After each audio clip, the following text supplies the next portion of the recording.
ప్రజలు దయచేసి గమనించాలి. ప్రస్తుతం మంగళగిరి తాజా టోల్ ప్లాజా వద్ద పరిస్థితి ట్రాఫిక్ మరియు వాటర్ కూడా హెవీ రెయిన్ఫాల్ వల్ల జడివాన కూర్చున్నట్టుగా ఉండి దాదాపు 2.5 నుంచి 3 అడుగుల హైట్లో నీళ్లు వస్తూ ఉన్నాయి. ఈవెన్ కార్లు సైతం కొట్టుకుపోయే పరిస్థితి. దయచేసి ప్రజలు గమనించాలి. అత్యవసరం అయితేనే దయచేసి బయటికి రండి. అనవసరంగా రోడ్ల మీద రావడం కానీ ఈ విధంగా దయచేసి చేయొద్దు. ప్రాణాలు సైతం ప్రమాదంలో పడి ప్రజలు దయచేసి గమనించాలి.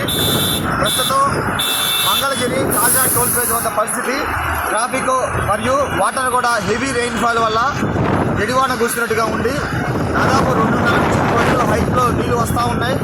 ఈవెన్ కార్లు సైతం కొట్టుకుపోయే పరిస్థితి. దయచేసి ప్రజలు గమనించాలి. అత్యవసరం అయితేనే దయచేసి బయటికి రండి. అనవసరంగా రోడ్ల మీద రావడం కానీ ఈ విధంగా దయచేసి చేయొద్దు. ప్రాణాలు సైతం ప్రమాదంలో పడి